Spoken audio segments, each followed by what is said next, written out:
Hello, everyone, and welcome to the Priceless podcast. This podcast is made in partnership with the European Forum of LGBT Christian Groups. Subscribe, look at my little self, and he will show you where to subscribe. Like, share, you can comment after you've seen this video. Also, you can follow us on Facebook and on Instagram. And please consider supporting this podcast with as much as €3. You can make a change and help this podcast to continue. My guest today is Lucija Markovic, and I'm so happy that I have a guest from Croatia. She's actually the second person that has been to this podcast or on this podcast because I'm the first one from Croatia. So Lucija, hello and welcome to the Priceless podcast. Hi, and thank you for inviting me. I'm so glad that you accepted. As I said in the interview with Tanya, who was from Bosnia, I'm really glad that I can find some people from this region, but also from, let's say, Eastern countries. Not everyone in Croatia would agree that we're from the East, but we are. So I'm glad that we have more people from the Eastern countries or from the East of Europe.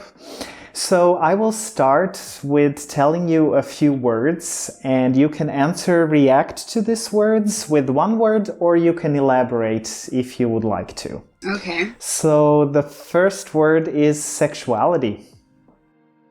When I think about sexuality, the first word that comes to mind is exploring, freedom, a right to be myself. Identity. Something that's crucial for me as a person. Also freedom, and love. Faith. Journey, spirituality. I would say that's it.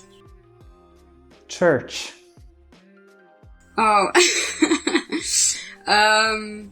Darkness, pain, trauma, tears.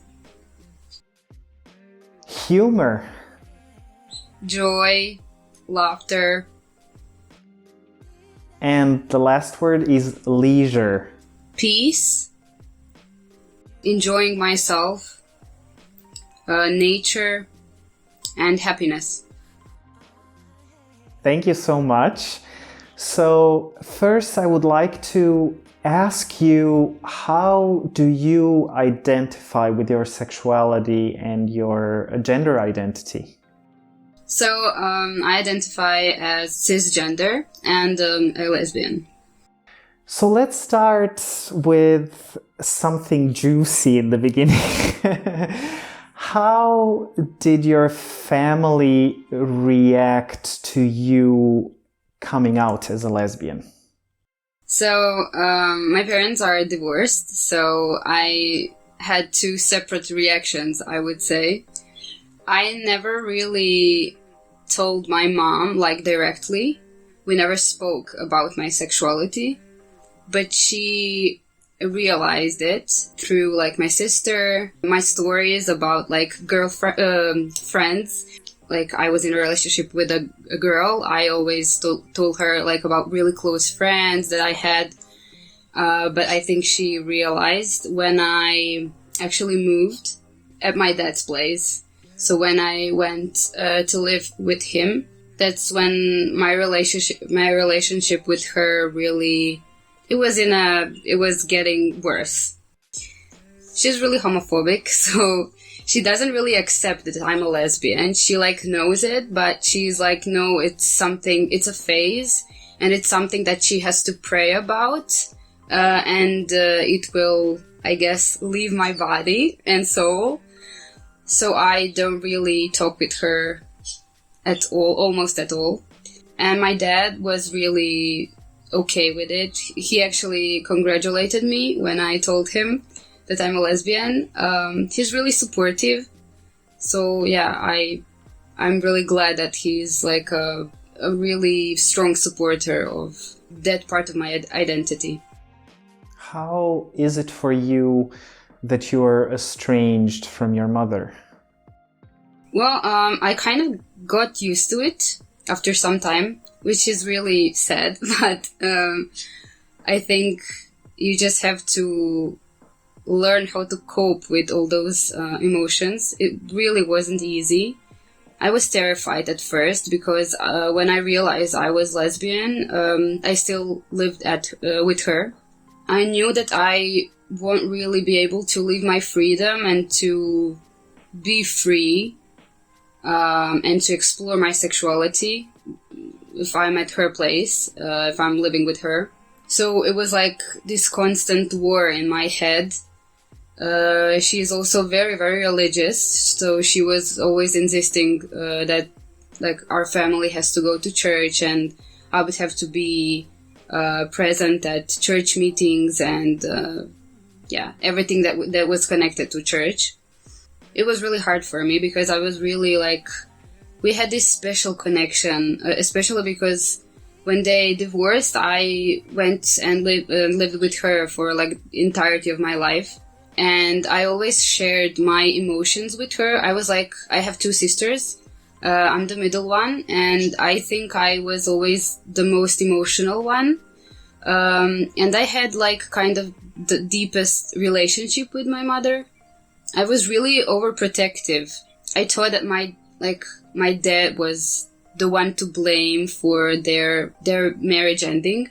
When that bubble bursted, like, it was like, oh my gosh, I don't have that security anymore with my mom.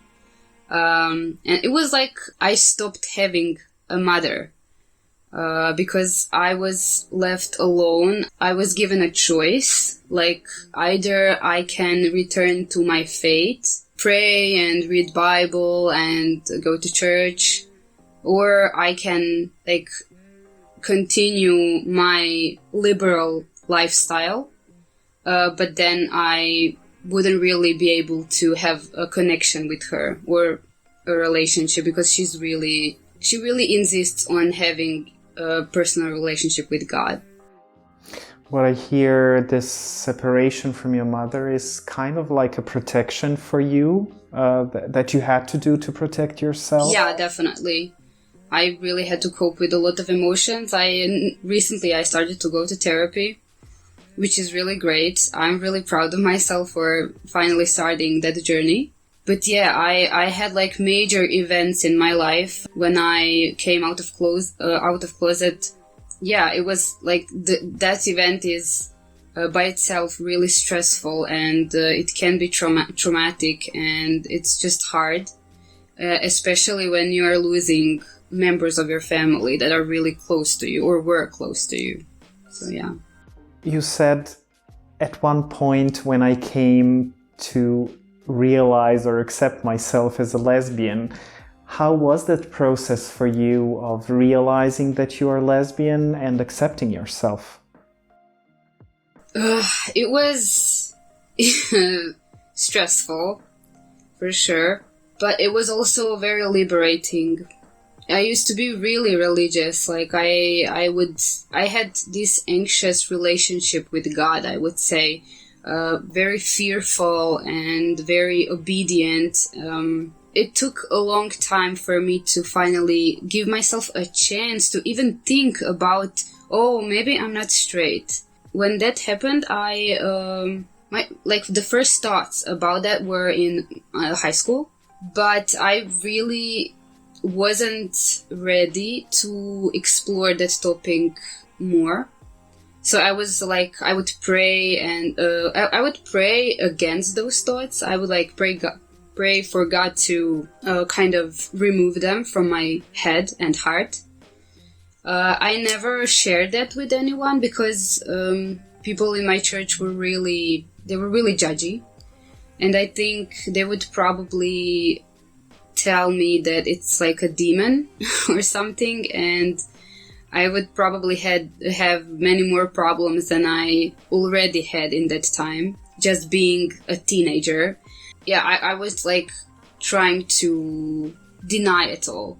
As I was getting older, I felt the need to be more open and the need to be like more liberal, and to be actually like rebellious, because I was never given a chance to be rebellious. I was always like, I would be taught that you can be rebellious, you always have to be obedient, God doesn't allow it. Like, yeah, you won't go to heaven if you're being like that. I went to university, I studied social work, and I met all those people who are really liberal and open-minded, and they're accepting, and they openly speak about LGBTQ rights. Some of them are actually queer. So it was like my first time that I was in direct contact with the topic and with the people who are also queer. I wasn't able to deny it anymore. And so I was like, I saw this, what happened. I really clearly remember the moment when I was like, oh my gosh, okay, this is it. So I was on Instagram, and already I started to follow more liberal accounts. I would be like, okay with queer people, with pictures that show queer people and gay love. And I was like, I would like it and stuff. Well, secretly, because I was afraid that my church members would realize it. But what I saw on Instagram was a picture of two women getting married. And it was like a really beautiful picture. So they were a lesbian couple. My first thoughts when I saw the picture was, oh my gosh, I wish I would be able to do this. I wish this was me. And in the first moment, I was like so scared. Those thoughts were like, oh my gosh, did I really think about it? And then I realized that, okay, this is like, it's something. I have to explore it. I have to give myself a chance.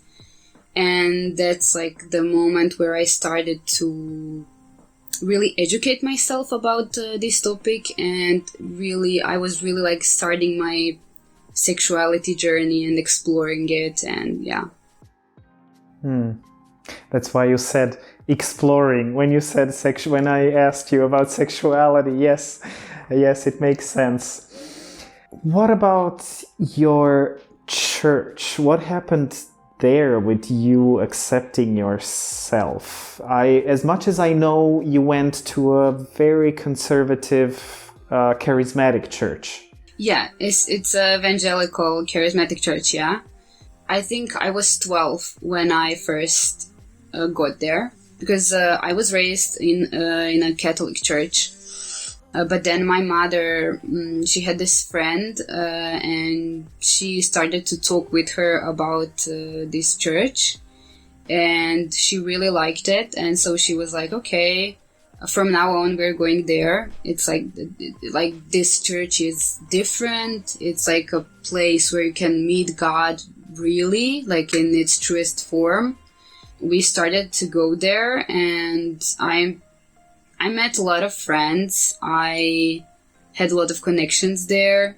I can say that it was like a home for me for one period of time. But then it started to be a burden for me. It was really like, I felt like I never would be able to truly be one of them. I was never good enough, actually. It was something that bothered them. I was too rebellious, because I never realized why a woman must be underneath a man, like why the Bible is so patriarchal. I would talk about it pretty openly. And I think that's why, I think that was because my parents were divorced, so my mother would raise us. I mean, she raised us. And most of my life I was with my mother, so I kind of really had this feeling of, I understood how important women's rights are.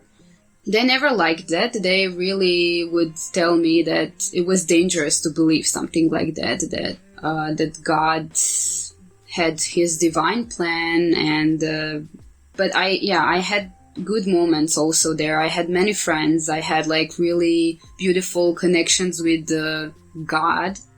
that I appreciated, and it was also like a source of strength for me in like difficult times. But then it just became something that was just too much for me. I had to stop going there. Yeah, I mean, it makes so much sense when you started talking about questioning the whole role of women, or the way that they portray the role of women. Yeah. Because you were with parents who are divorced, and with a mom who had to do everything. Yeah. There was no man in the house. So I just like this perspective, where you see where they're talking, oh, a woman should be underneath a man, and the man is kind of the head of the house or their home, but there is no man. So what are we talking about? Yeah, very interesting. What would you say was maybe a hard experience, but you find very transformative for you in all of this process that you went through of self-acceptance, of realizing you're lesbian?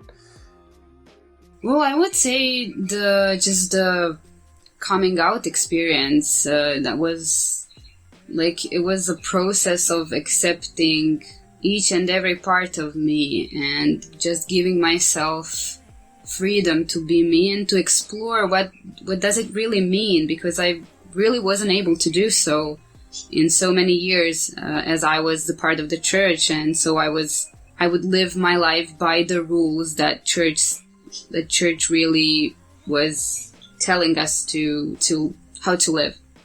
I think that was like the hardest experience that I had, because coming out meant losing so much, like losing my mom, losing at one period also my younger sister, because she was also homophobic at first. She is now okay with my sexuality, and she's a sportive, but at first she wasn't. So I really lost all of my friends, because I had to do a choice, which was either I am leaving the church and I am literally leaving it all behind, and going forward with my life, or staying there, but staying in that terrible box, little terrible box that I can't be, and where I can't be myself, and I wouldn't be able to fight for my rights, fight for the rights of LGBTQ people, or for women's rights. So I think it was really like a big lesson for me. I've gained a lot, and I also lost a lot, but I wouldn't change a thing, really. Yeah, I think it's really precious, because I don't know, but I didn't really meet a lot of people who were part of this kind of church that's really charismatic, that's really like, you're really into it. Like, you're not like a bit hot and then a bit cold. You're just really, God is my everything. Like, I would pray every day. I would really like go to the meetings for young people, and I would do things in church, like help and volunteer in some activities in church. So it was really, my whole identity was structured around the church and what actually the teachings there were. Yeah, I think it's actually amazing to be able to talk about it, because it all happened actually like 3 years ago. It's actually recent, I would say. I'm proud of myself for enduring it and for like fighting for myself. So what about your faith? How do you feel? I mean, you left this church. How do you feel about faith in general, or where are you on your faith journey? I think you mentioned, when I asked faith, you said journey or something. Yeah. So where are you on your faith journey? Well, I would still consider myself a spiritual person. I'm not a Christian. I wouldn't say that. But I don't know, it's really hard to describe where I am at.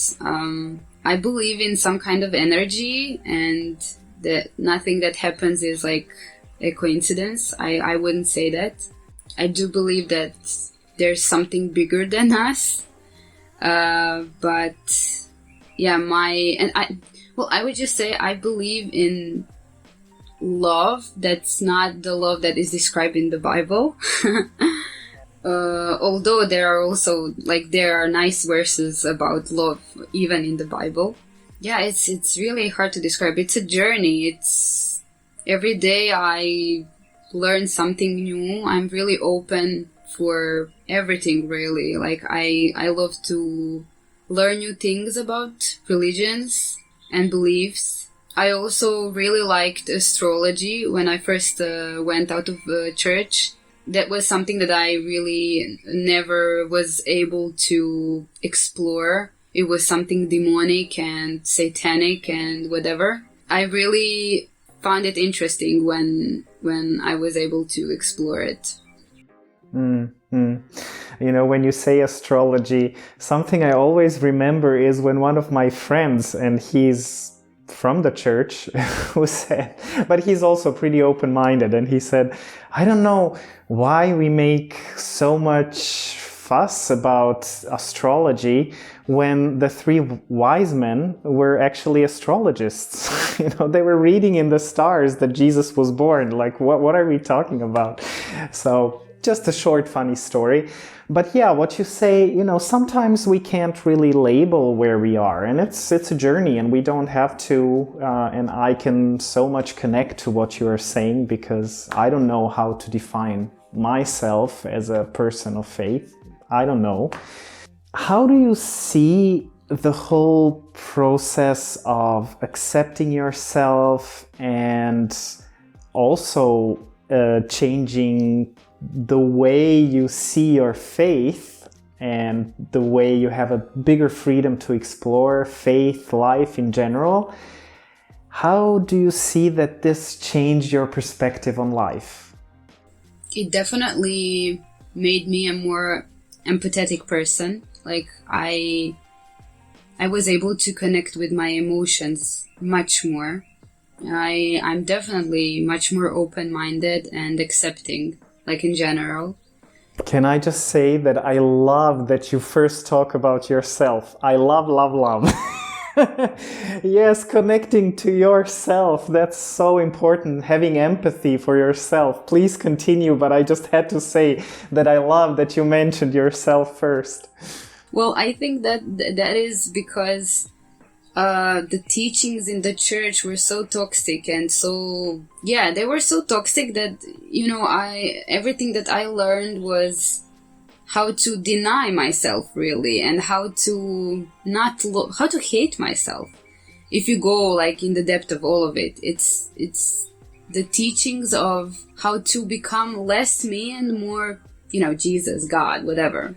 And so I was taught how to be able to not listen to myself. I wasn't able to really hear myself or see my needs and really, like, feel what my needs are.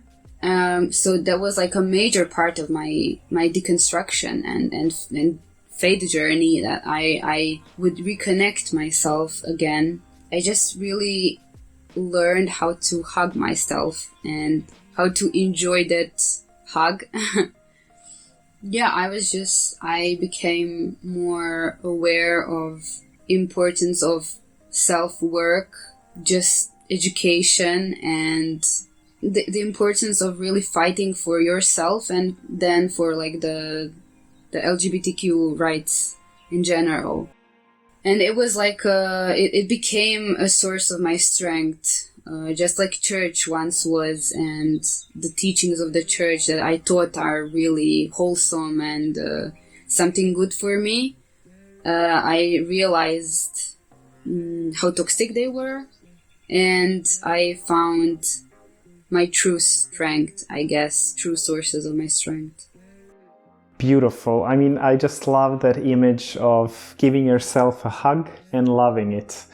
So it almost came to me at the same moment when you said that. I wanted to say, oh, please, dear viewers and listeners, so I'm actually inviting you. Please give yourself a hug. You can at least imagine it and give yourself love, because I think that's so important and so amazing what you said. I want to touch a little bit upon, and please tell me if that is too much, but when I asked about church, you said pain, sadness, tears. Yeah. So when you think about church, what do these words actually describe that brings you pain, tears, and sadness? Does it still bring pain now? And what is this that is still causing you pain and sadness and tears? I mean, there's still trauma and like this events that happened and situation that I was in that were really traumatic. I experienced a lot of spiritual abuse, actually. That's like really a topic that I think we have to speak more about it. It's still painful, but I'm more angry. I'm really angry at church because they don't realize, or they do. I'm not sure. I hope most of them don't realize how much pain they're doing to so many people. It's just this injustice, and that's something that bothers me, because it's so unfair to treat queer people like they treat us. It's so unfair to say that you are believing in this person that is love, in Jesus who died for your sins, and in Holy Spirit who is everything to you as a believer. And then when we talk about queer people, there's so much injustice, and they treat us like we're garbage, actually. I mean, they come to us and they tell us, you have to change your sexuality. It's a sickness, or it's not you, it's a demon who is trying to do whatever. This level of unaccepting behaviors and hatred is terrifying for me. I used to think that church was a safe place for everyone, and it's really, really not a safe place for everyone. It's a lie. So I would say I still find it hard to accept, I can't really accept the behavior they have towards queer people and women. I'm like in this mood of, fighting and really rage, because what I endured wasn't right and it wasn't supposed to happen. I had this relationship with a guy in that church that I was in, and I was I think 16 or 17, and it was a short relationship, but it was so traumatic that I don't think I will be able to forget everything ever.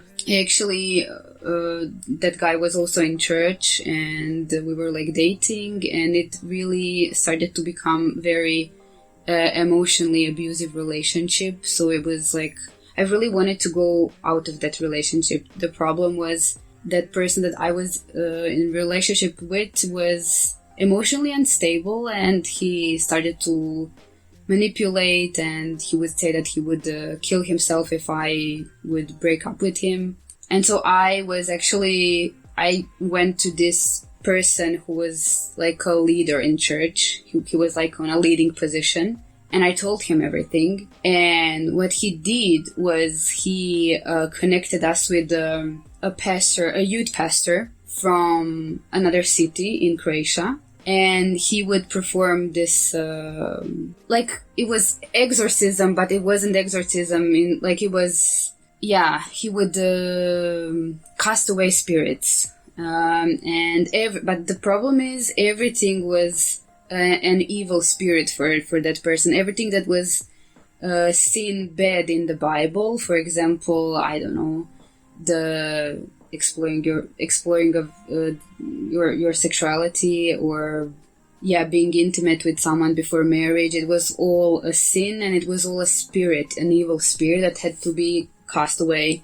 But there was also like lying or smoking cigarettes. There were people who had like an addiction, and they would smoke cigarettes, and they were also sent there, well, willingly, but I don't think they really realized what that is. So that pastor would pray for them, and they would cough, and they would, I don't know, had this like, they would have these manifestations of the evil spirit that would then like leave their body or whatever. And so I was also sent there with my boyfriend in that time. I was really clear, even when I was 16, I was really clear back then. I said, I just want to get out of this relationship. I don't want to see him. I'm afraid of him. I don't trust him. And I want it out. But I don't want him to kill himself. That's the only problem I have, because it's terrible. I don't want that to happen to him. They really insisted on staying in a relationship with him, although they knew everything that happened. They were like, oh, he has some problems, he has to deal with it, but like, you have to be supportive, you have to forgive him. And that pastor actually prayed with both of us. We had to sit next to each other, which was terrible for me.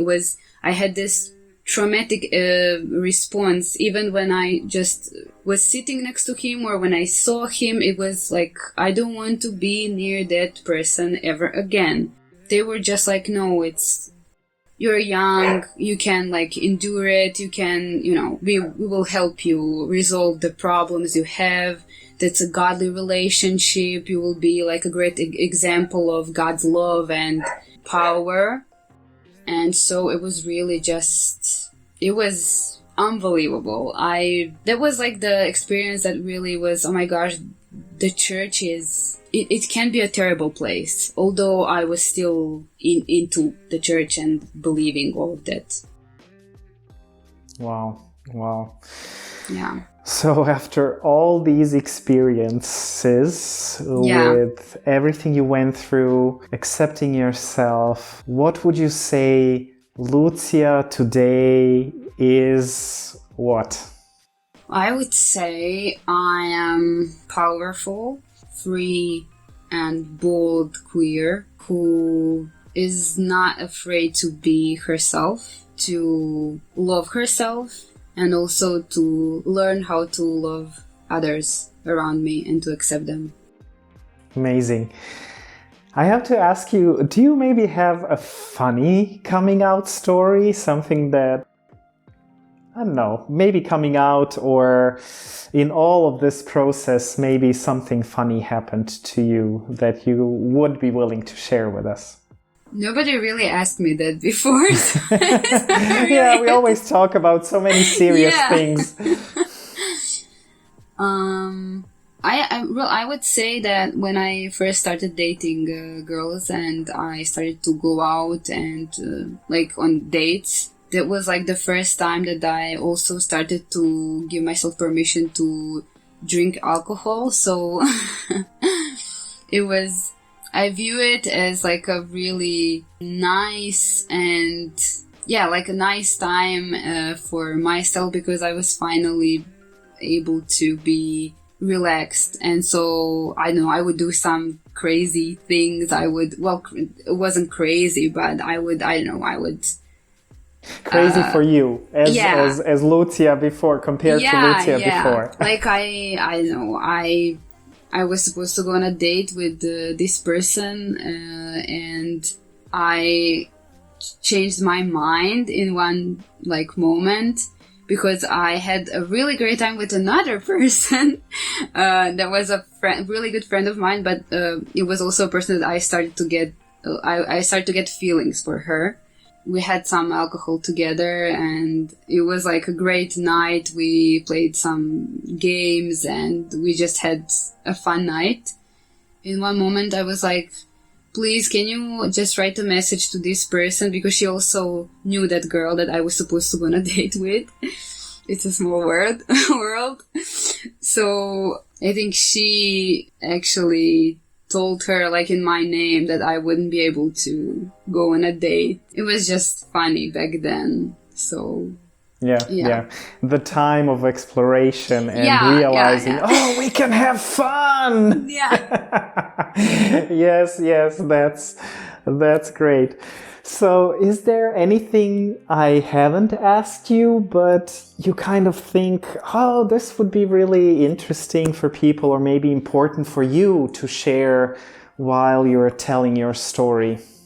Like, my message would be that you can find yourself and your community and a way to be yourself. It just takes time and effort and really actually believing in the process.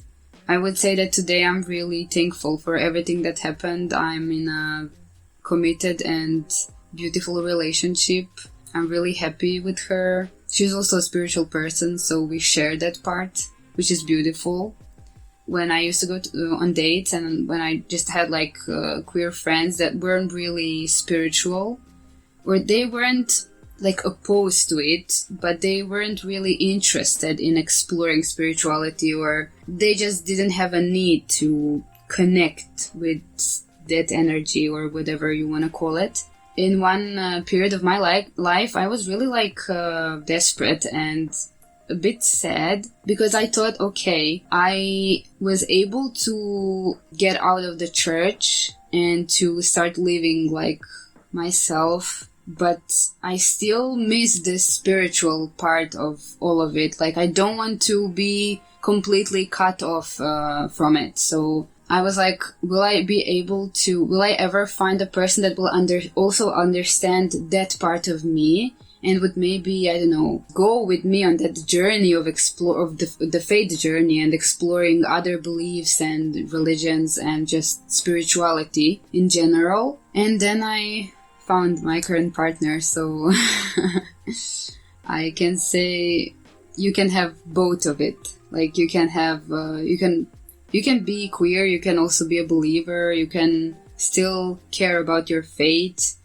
There are people that are also believers and queer, so that's amazing. Both of those identities are valid. Well, thank you so much for being my guest today. Thank you for being so open and vulnerable about your story. Thank you so much for accepting my invitation, my question actually, when we met at this one round table in Zagreb. So thank you again, and thank you, dear viewers and listeners, for being with us today. This podcast was made in partnership with the European Forum of LGBT Christian Groups. Don't forget to subscribe. Look at him, what he's doing. And like and share this podcast with people who might be interested. Follow us on Facebook and Instagram. The last thing, please consider supporting this podcast, because this podcast relies on donations from individuals who have a big heart and help me continue this podcast. So bye everyone, see you in the next episode, and bye Lucija, see you also sometime somewhere. Yes, thank you.